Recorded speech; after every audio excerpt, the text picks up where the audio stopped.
Yes. Hello. Is this on? Is this thing on? Hi, my name is Ghislaine. We are here tonight with the Minnesota and Earl Giles, and hosted by the Minnesota Craft Cannabis Guild. We are in part 2 of a 3-part series talking about the tenets of quality for flower. And to that end, we have invited certified Ganjier Joe Bunnell and certified Ganjier Chuckles Olson. And I'm going to then now turn it over to them to lead this amazing discussion on the tenets of quality, aroma, flower, and physical attributes. Thank you, gentlemen. Well, thank you for coming on out and nerding out with us tonight. First thing we're going to cover is the certificate of analysis.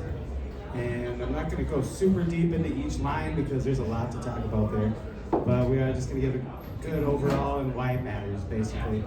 And why it matters even if you're not a scientist. So reading COAs can give control over your cannabis experience. It helps you. It helps you to choose products that fit your desired effects, avoid exposure to harmful contaminants, and support brands that prioritize transparency and safety, which those are good brands to use. Yeah. We will go over. Let's see, got it backwards. Good weed should never be a safety mystery. It should just be safe. No mystery to it. So we'll go over how to read a certificate of analysis. If you picked up a cannabis product and scanned a QR code and search a batch number, you are likely directed to a COA. But what is it and why does it matter? I believe in transparency. It isn't just a compliance box, it's part of consumer empowerment.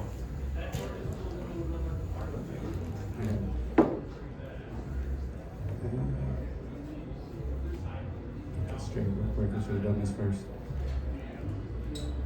First things first, it's going to go over your cannabinoid profile.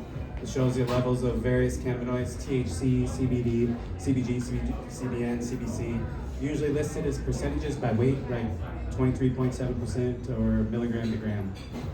It's best to look at the total THC instead of just the delta 9 raw THC, because the total accounts for the acid forms as well. And then, What's the difference between an acid form and a non-acid form? well, the acid form is the precursor to the non-acid form, and what it has an extra layer of acid that when you heat it up, it turns it into THC. Number 2, that's the second part of a COA usually, is the terpene profile. And we all know terpenes shape the flavor and aroma and even the effects of your cannabis. And like myrcene has the earthy, musky, and it promotes relaxation. Limonene has citrus and uplifting, mood enhancement. And carotene is a spicy and it may reduce inflammation. But there's a whole bunch of them. But this, I have a COA here and it lists probably 25 different ones, different terpenes. So depending on who the lab is, you're going to get a good terpene profile on that.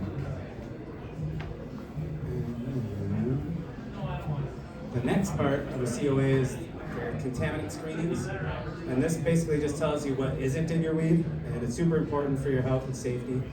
Labs test for pesticides, heavy metals like lead or arsenic, microbials like mold, mildew, or E. coli, and residual solvents left over from extraction. And then another really important part of the COA, it'll include product name and batch number, test date, name and credentials of the licensed lab.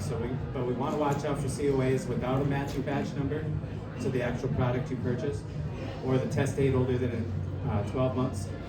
It may be outdated or misleading.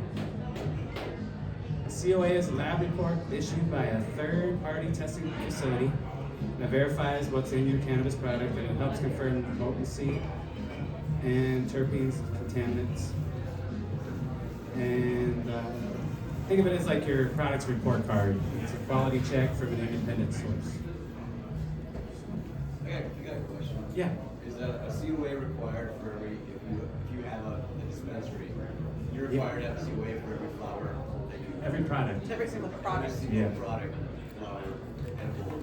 Yep, and that comes, because every product, every batch, not like every single packaged product, but every batch will have a COA that is done by the state, state certified lab. So it's required on every single one.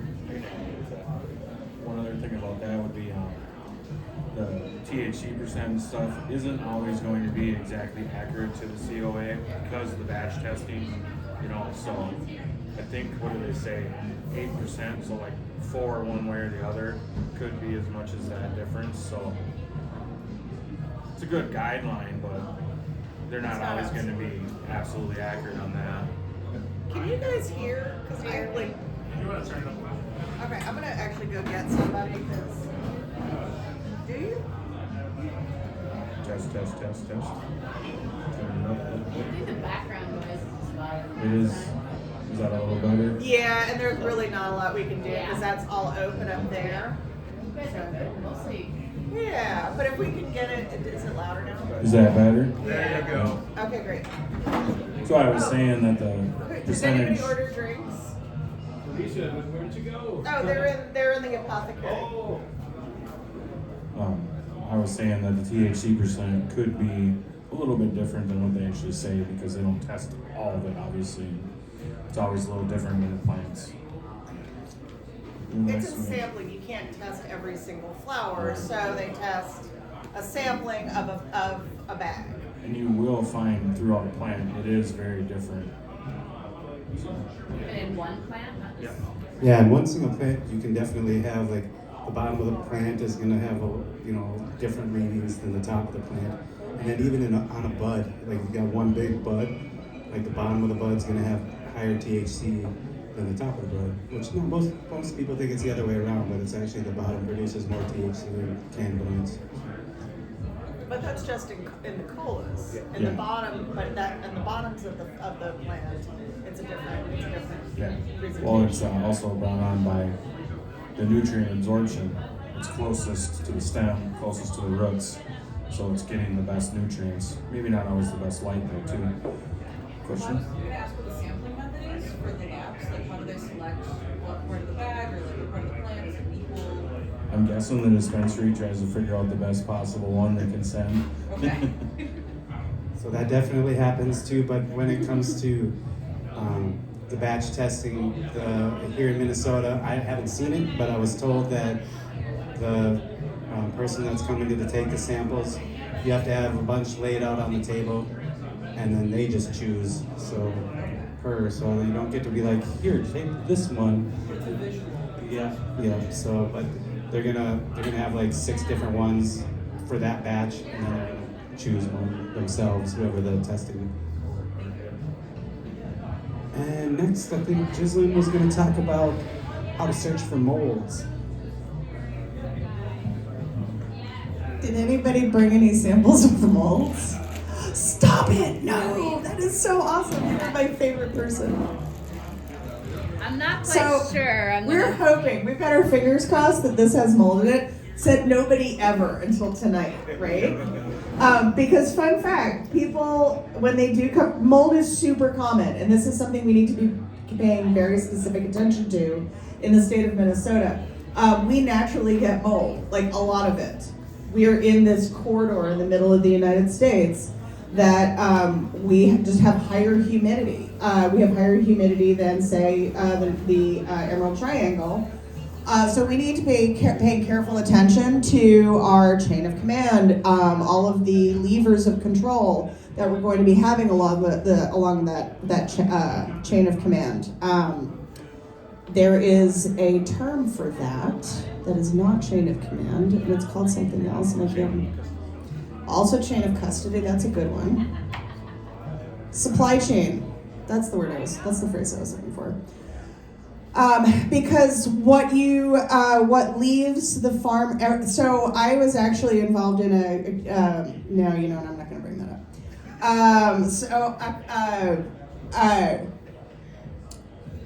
There was I'm going to bring it up. There was an instance at a cup in 2022.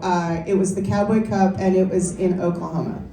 And what happened was all of these fine folks who had truly put their heart and soul into growing these beautiful flowers, got them tested, submitted them to a cup, and by the time the chain of the custody was just fine. But by the time it got to the people who were judging it, it was all moldy. All of it. So they were looking at a COA that showed no mold and no pathogens of any kind. And then the judges opened up the jars and they were like, oh, hell no. Because what do we do? Why is it so hard to find moldy weed? Because you get rid of it. Because you throw it away, right? You just get rid of it. But this is something that we really have to pay attention to in the state of Minnesota as we're moving into adult use, because we are just a moldy people. We live in a moldy climate, so we need to account for that. Our businesses will need to proactively account for how just moldy we are. I was hoping to. Oh gosh. So, this is, I think,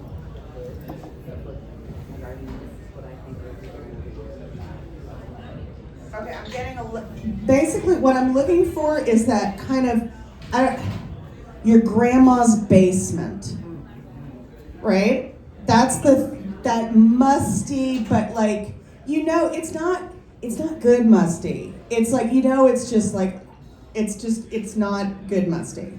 Because so Jude, who is unfortunately not able to be here tonight, he and I have an ongoing, let's call it lively discussion about, you're turning me down? Okay, am I loud? oh yeah, you're good. Normally nobody gives me a microphone for really good reasons. So Jude and I have this ongoing discussion. There's a phenol out there that's actually somewhat common in flowers grown here in Minnesota, and as soon as I taste it, I'm like, nope, that's janky, and I put it down because it tastes like mold to me. And Jude, who's also a certified Ganjier, who is not here tonight, says, no, friend, that is a feature. So he really likes it. So it's I guess it's kind of like Rockford, or no, let's call it like good Gorgonzola cheese. Maybe it's not for everybody, but man, if you like it, like, yeah. So, but yeah, mold. Unfortunately, we don't have a good example for mold tonight. I should have brought my glasses. I'm not smelling like the moldy mold that we know in any of these, but thank you. Yeah. So yeah, because you throw that out. Who knew? We're gonna have to pay particular attention, not just as owners, small business owners, but also as consumers purchasing cannabis in dispensaries. We're going to be having to pay particular attention to mold, and if you do find it, return it. No matter where you purchased it, return it. Because if somebody sold it to you, they should take it back. And if they don't go back. And if they don't go back. Because a reputable person who is trying to sell you cannabis wants to build a relationship. And they're going to say, of course, they want to build a relationship. Question. Yes. Is there a distinction between molds and fungus, or that was like grown outside and I couldn't tell? It didn't look like fuzzy white stuff, but it didn't look healthy. What is this? So, what is bud rot? Is that a fungus, a mold, or what? Bud rot is so bud rot actually falls into one of the many things that can go wrong in your grow. So we have mold, which is something that can happen. Well, it happens in the no, because there are no hard lines. Somebody else can save me. So I had a couple clones, just freaked out, had to trim them all down. It basically finished quick, no buds, nothing, but they kept growing. And it grew a cola right at the bottom, and it just stayed there all summer. And then what's that? No, it was White Widow, full sun photo. And it ended up, the soil was too cold is what freaked it out when we put it in there. But it budded on the bottom and then shot off and grew a plant all year, and I had bud on the bottom. And it literally just over matured and rotted away. It never molded or anything. It just, I don't even know how to explain it other than it turned yellow, and the rest of the plant kept growing. And then, yeah, exactly. But as to why it stayed and didn't get moldy or anything and just kind of cooked away, and while it still grew a fine plant, it's pretty interesting. Like this year, Yep. I think it was so rainy. It could be. Not sunny, things just didn't dry.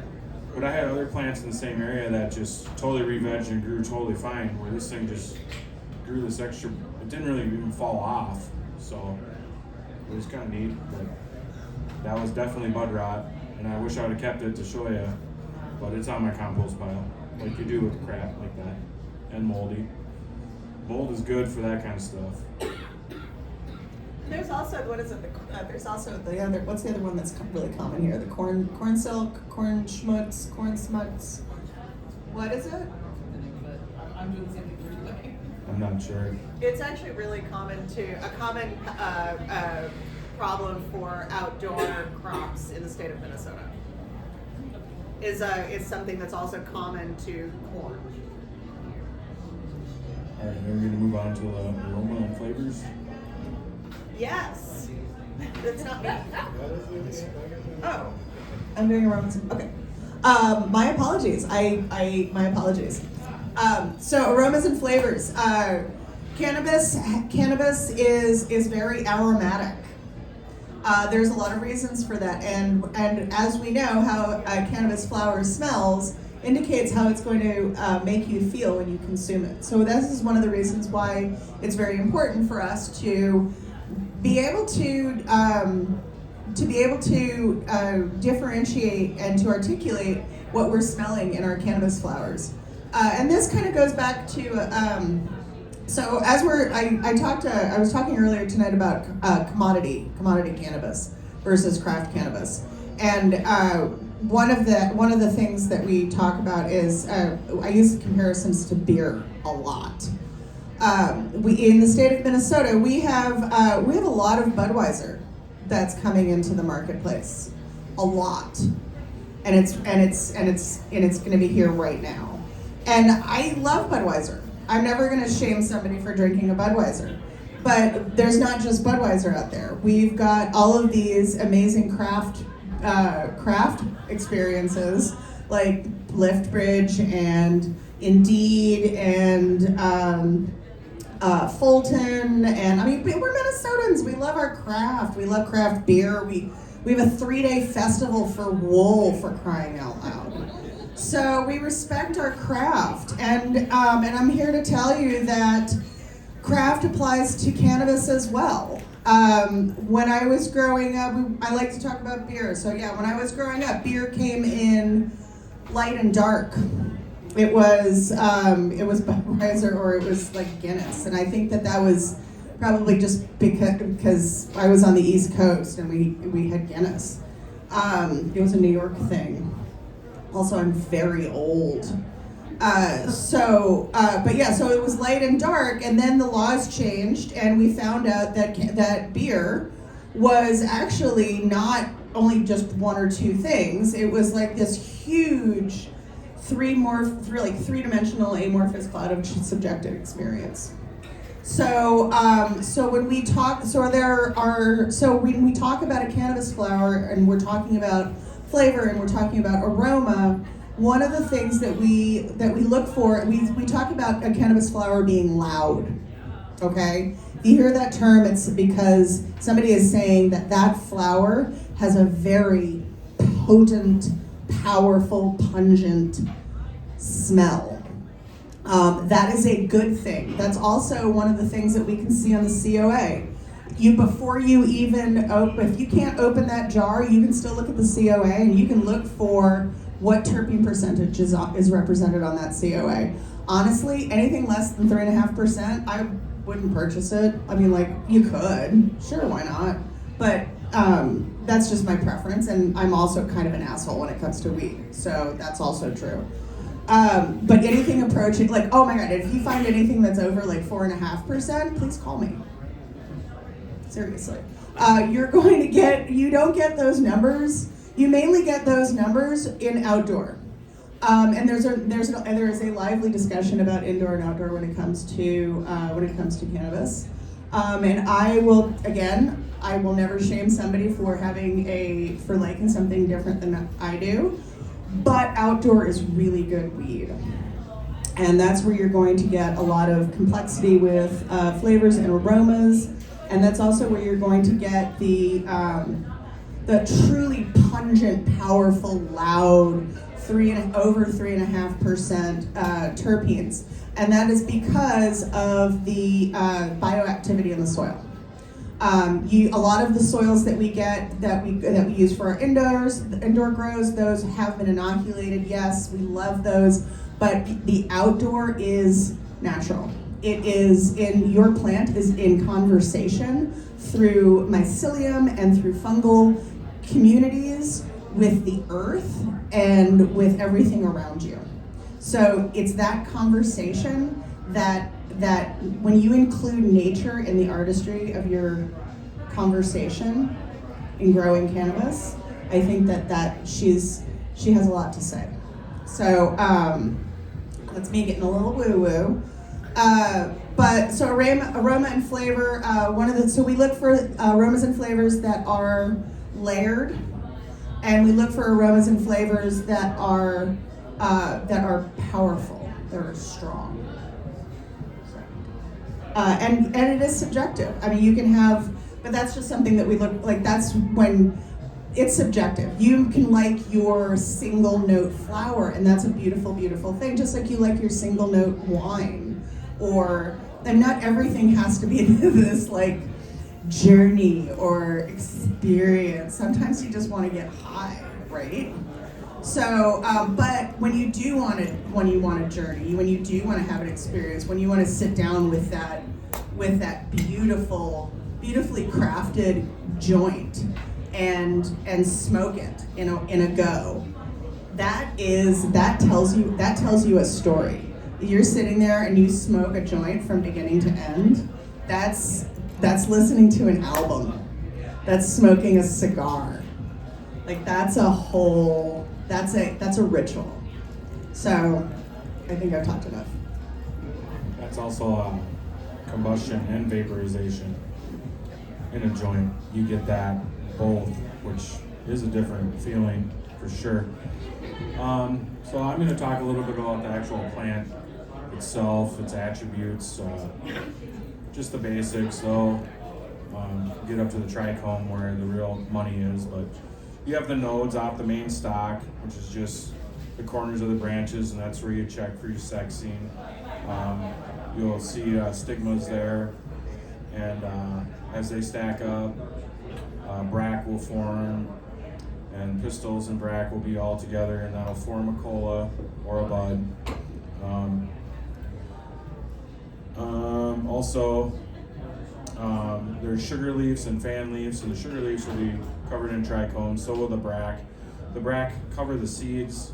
If it has seeds, there are plants you can grow without seeds, sensimilla plants.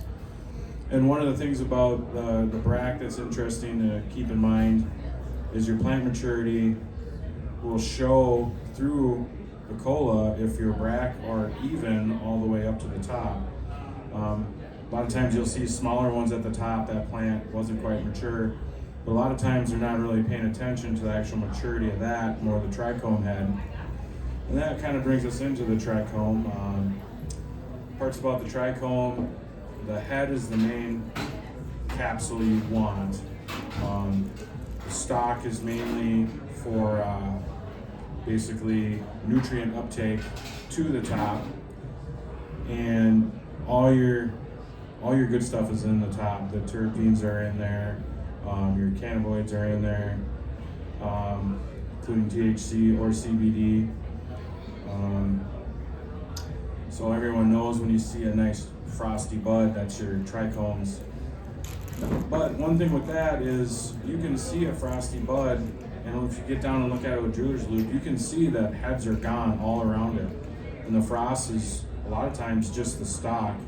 And that's not really, a lot of times that's more about storage and the chain of custody and all that stuff. And that's kind of where you want to get to a higher class, or keep at the higher craft. Handle the buds the least as possible, including on the plant, off the plant. My neighbor was grabbing his all the time and smelling them, and literally you could see like a handprint almost that he just cooked away trichomes off of it.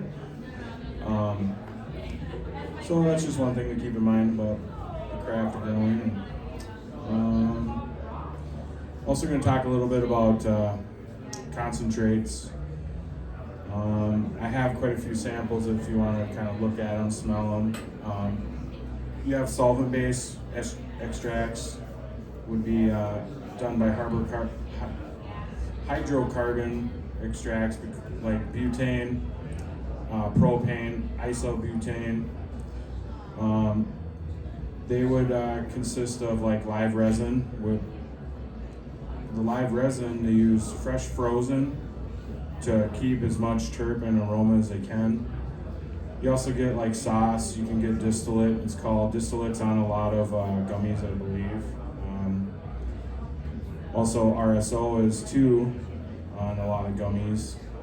That's also another extracted method. That one you're using usually ethanol or alcohol. You have shatter and wax.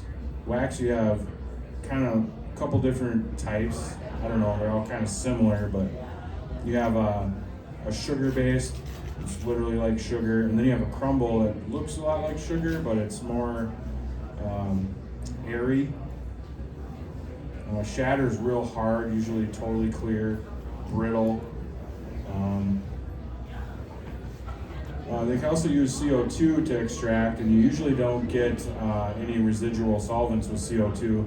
With these other methods, you can definitely have residual, and that's where you want to read your COA. And they won't even come to market if they have them in them. But again, you should be reading them just to make sure you're not getting, you don't want to be smoking solvents. And if you get it from the guy down the street, you might be on your own on that. That's something you want to think about. Then there's also solventless extracts or concentrates, ice water hash, bubble hash. They use ice water to agitate the buds around in, knocks off the trichome heads, and they catch them in micron bags. They usually use fresh frozen, so you get a really nice, you freeze them terpenes in there, and the monoterps don't go away as fast. You still lose them, but again, the more you can retain in terpenes, the more you're gonna like it. Some of them are, I think, 6-7% terpenes, and maybe even higher. I don't know. In the concentrates? Yeah. Yeah, concentrates is that you're looking at different numbers than in flour. And obviously, your THC numbers are gonna be way higher, Yeah. or CBD in those. Some are near 100%. I have some diamonds. I think those are usually like 99%. That is another one. Okay, so talk a little about keef. We call keef in America like trichome heads. You break up your weed and you see a little dusty, you call that keef. In other countries, keef is actually tobacco and cannabis together. So just so you know, if you're ever around people from other countries, they might be confused as what that is. But we use it for all the extracts, basically. I have a sample of pressed keef even. It's literally just light heat and pressed. And then another really good solventless is rosin.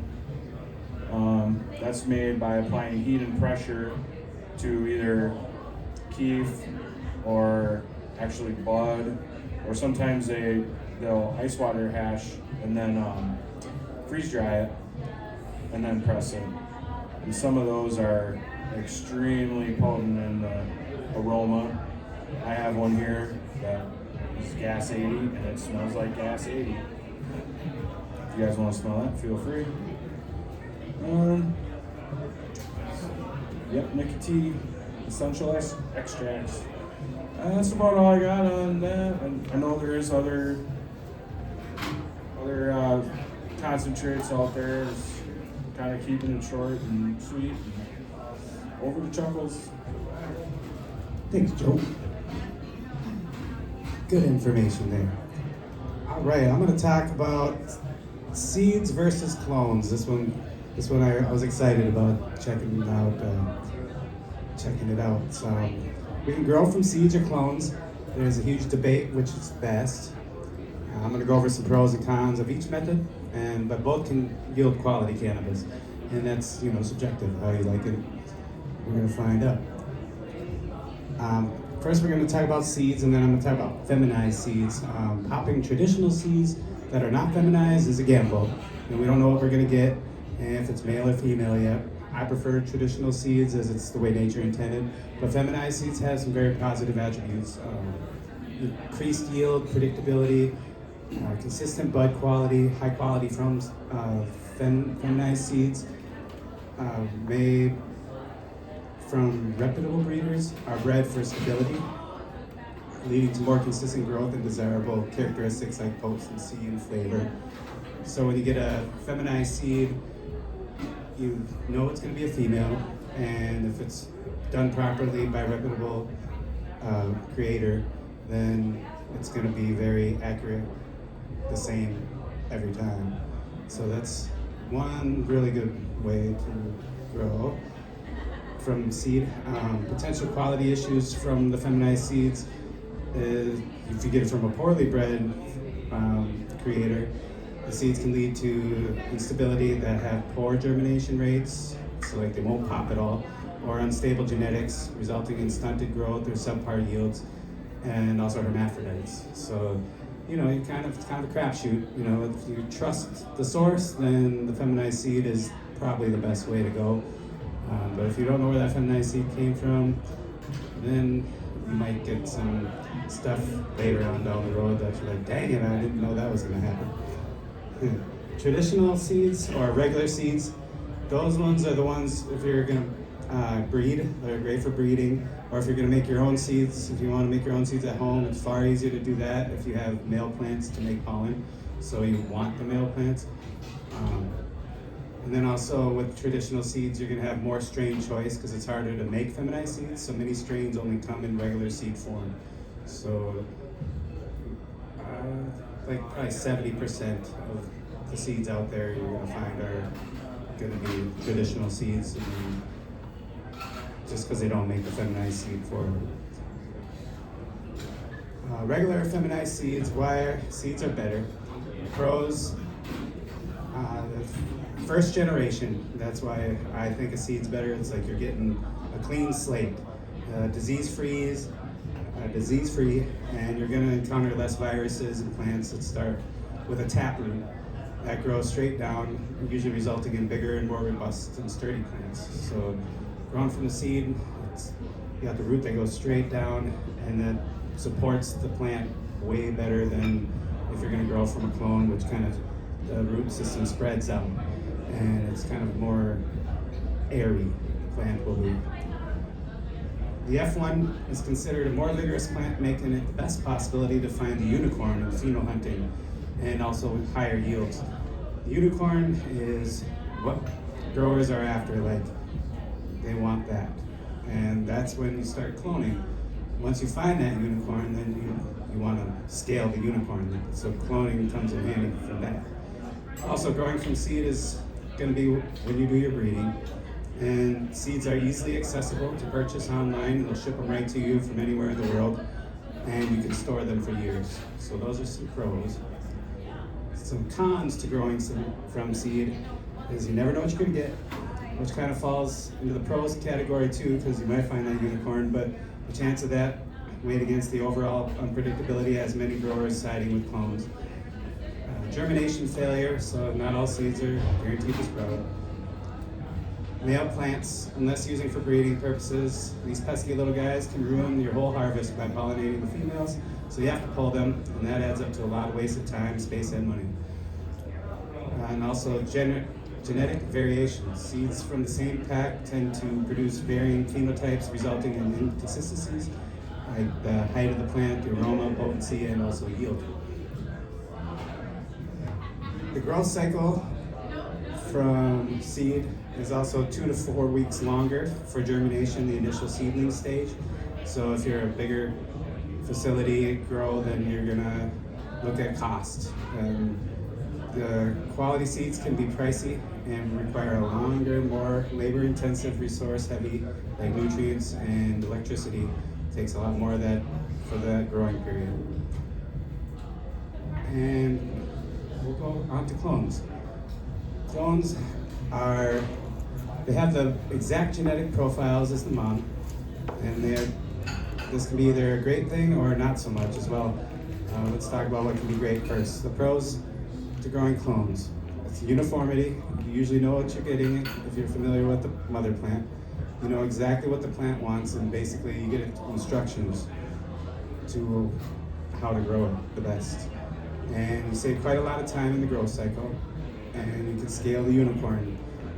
Through your phenohunting, you found the one, and now you want to grow that exact same genetics of your favorite pheno. But the cons to growing clones, you can get some hitchhikers, and if you receive clones from a random source, you don't really know if there's any viroids or pathogens that may have come along with the mother. So this can be potentially infesting your whole operation, and it's best to know the source and trust it completely before you invite possible devastating traits into your grow room. Availability of clones is also much lower than seeds. It's getting better these days, but back a few years ago, it was kind of hard to find good quality clones. And the shelf life to those clones is usually only like 3 weeks tops for unrooted cuttings stored in plastic bags in the refrigerator. Whereas seeds can last years. So if you're going for genetics, seeds is the way if you want to build your bank. Clones also have weaker root systems, so they have no central taproot. They develop shallow, fibrous, and less robust root systems, which leads to smaller plants and lower yields. And less stability, requiring more staking and support. More time, basically.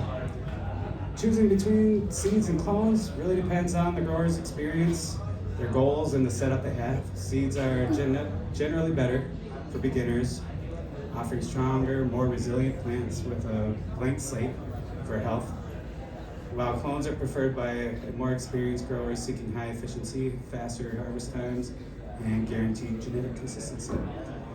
I personally like growing from a seed and finding out what you're gonna get. I had interviewed 3 growers, and all 3 said seed. Not feminized, don't do feminized. There's reasons you would use feminized, but for the most part, just pop regular seeds and see what you get, and keep the ones you like. Pop more than you need. You end up finding a lot of rare things that way due to the genetics. Another thing, like as in cloning, a lot of times all those seeds will be very similar anyway if you take them from the same plant and plant them. So they're not going to be too far off as sisters. So a lot of times people will find, I like that one, and they'll just get as many seeds off the mother as they can. And they'll find a lot of ones they like that way. Very common. Anything you gotta add, or should we go on to? I was just gonna say there's a cost benefit to every choice that you make when you're growing, and it starts with seed selection. What are you growing it for? And what are you looking at your outputs to be? Yeah, that's it. Oh, sorry, Jim, you were gonna ask a question? Yeah, in an outdoor grow, how do you keep it from getting cross-pollinated pollinated by who knows what's in the air. Oh, you can't. That's one of the fun parts of growing outdoors. And then with cloning, do the genetics stay true after generation after generation? Is it always going to be the same, or does it degrade over time for some weird? Yeah, it really degrades over time. Anything after like an S2, I think my understanding is you wanna. It's a little too inbred at that point. So. How many generations? I'm sorry, what? How many generations? S2 is 2 generations. Yeah, that just gets it like it's a little what is it? Hamburg Empire.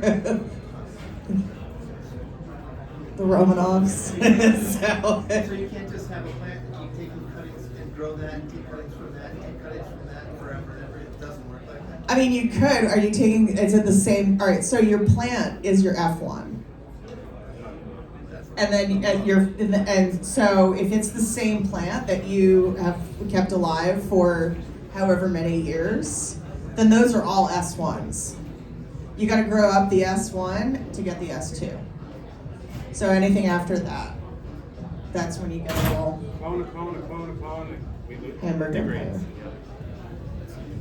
But you can keep the mother alive. Yeah, you want to keep the mother alive in a bedroom. You just don't let the mother go to flower. You keep it in veg. So then you can keep clipping the mother, and those will all be pretty good. It's when you grow the next one up and try to clone off that, it's definitely going to be a downgrade. It's like a photocopy of a photocopy of a photocopy. Like you watch science fiction movies. Same. So I think the last thing we were going to discuss briefly. Question from John Meyer over there. Hey, John. Any comments on autoflowers? I see Other some than- like you can buy in a bucket, it's 50 Yeah. bucks, they have water, not hot. The only comment is I'll just say I'm not a fan. I was just wondering It's- if, I mean, they have their purpose for sure. Again, in the finance area.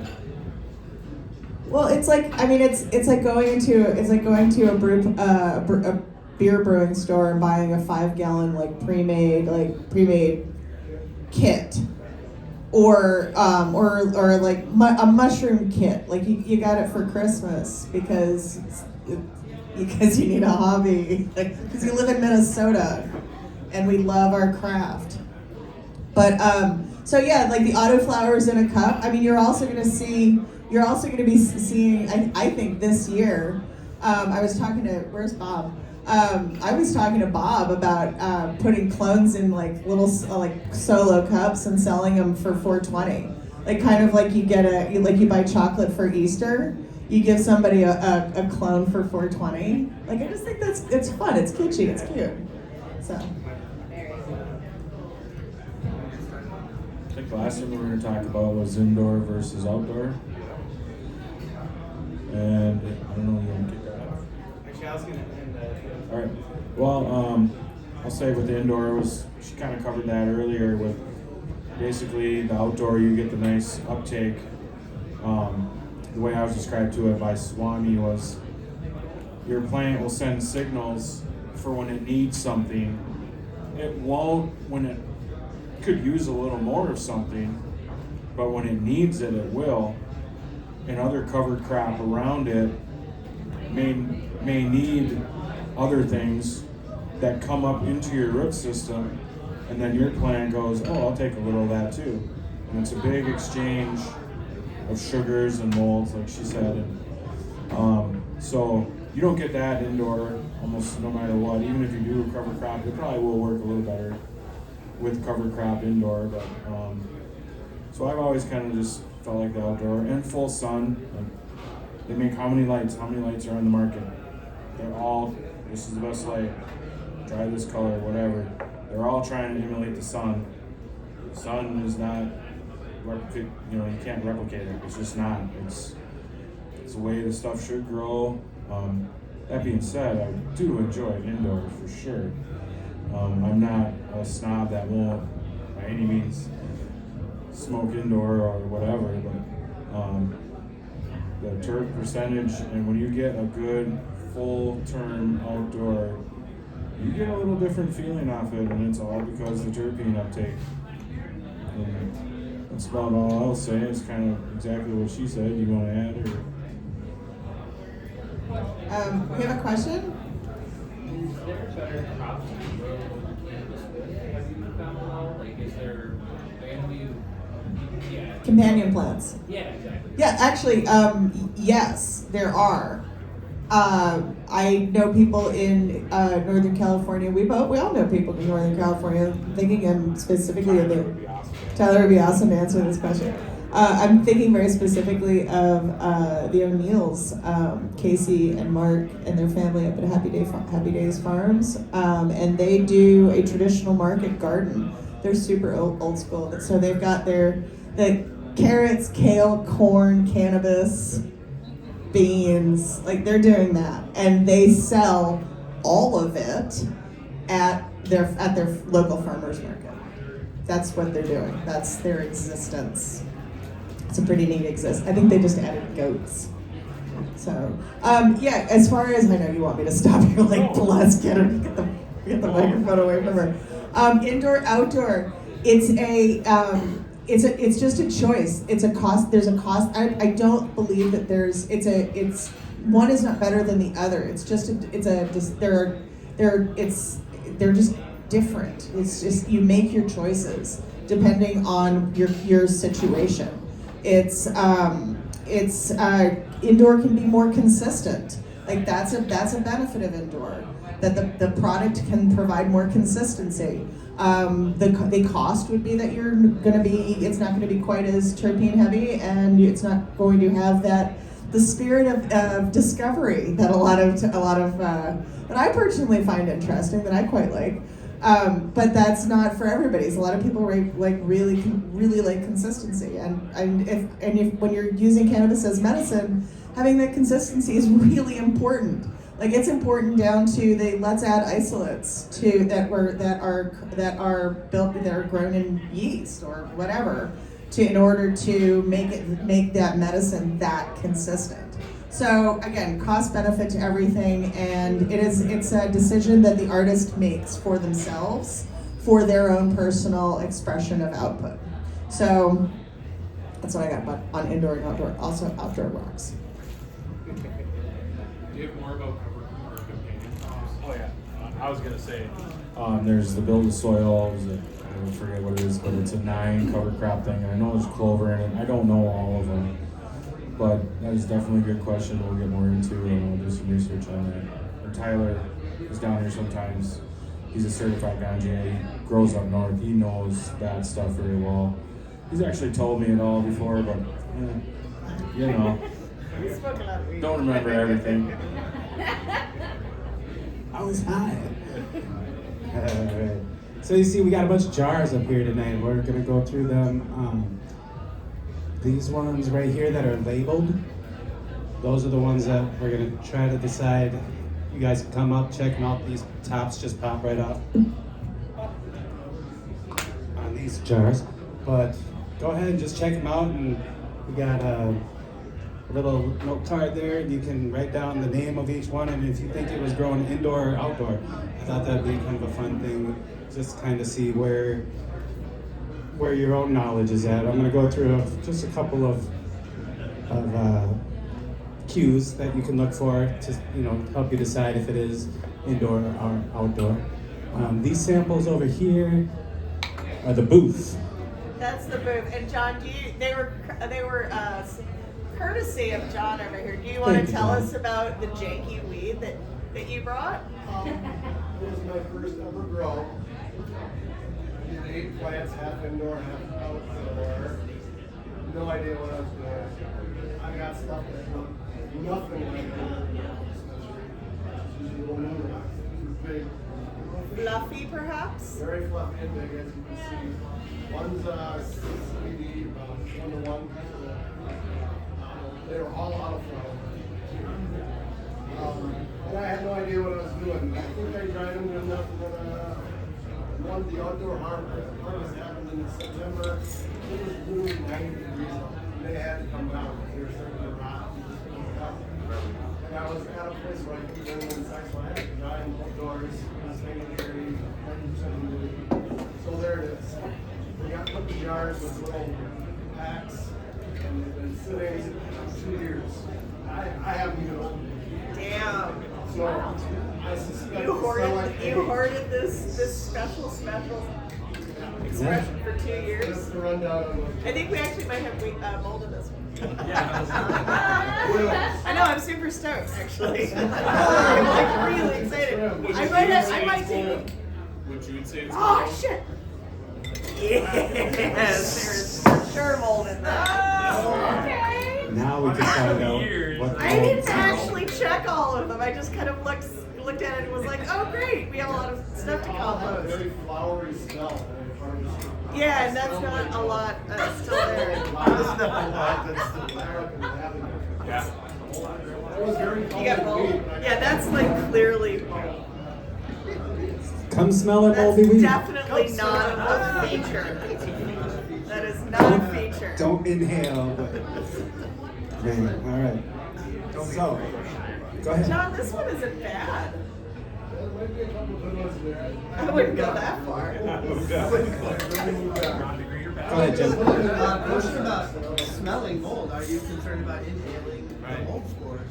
Are they damaging to? Oh, totally. Yeah. That's not what's gonna kill me. Alright. No, it's a bad idea. That's not what's gonna kill You're me. supposed to smoke it, but Hold you're it inhaling. down here a little bit. Don't.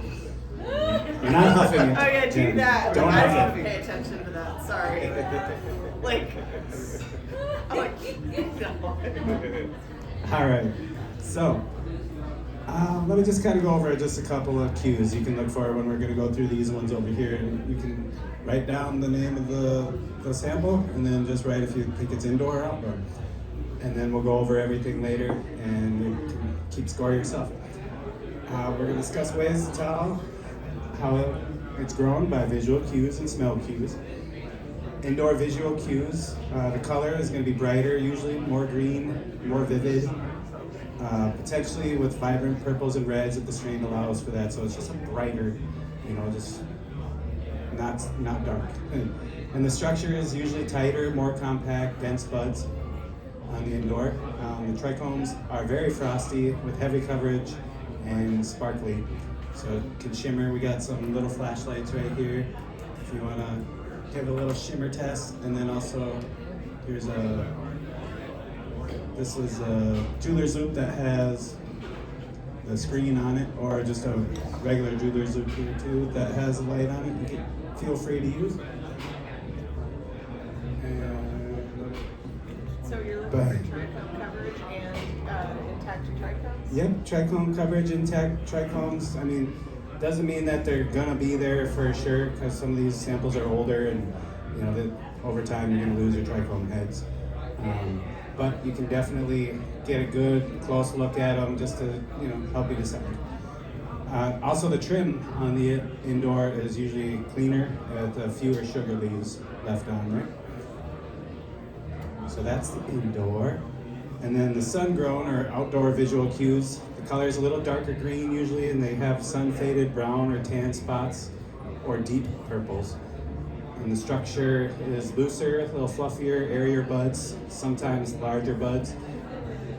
The trichomes are present, but might appear less sparkly or dense. And the trim is more likely to have sugar leaves left on to protect the trichomes. And the base of the bud may have a light brown coloration, and that's from the bud formed from natural elements. And then there's smell cues for your indoor. They can be very loud, as she said, or distinct, punchy aromas, like intense citrus or sweet vanilla or coffee due to the controlled environments. And then the sun-grown often has a more natural or earthy aroma, reflecting the soil environment, though it still can be very potent. Doesn't really affect the potency versus sun-grown and indoor if you know what you're doing.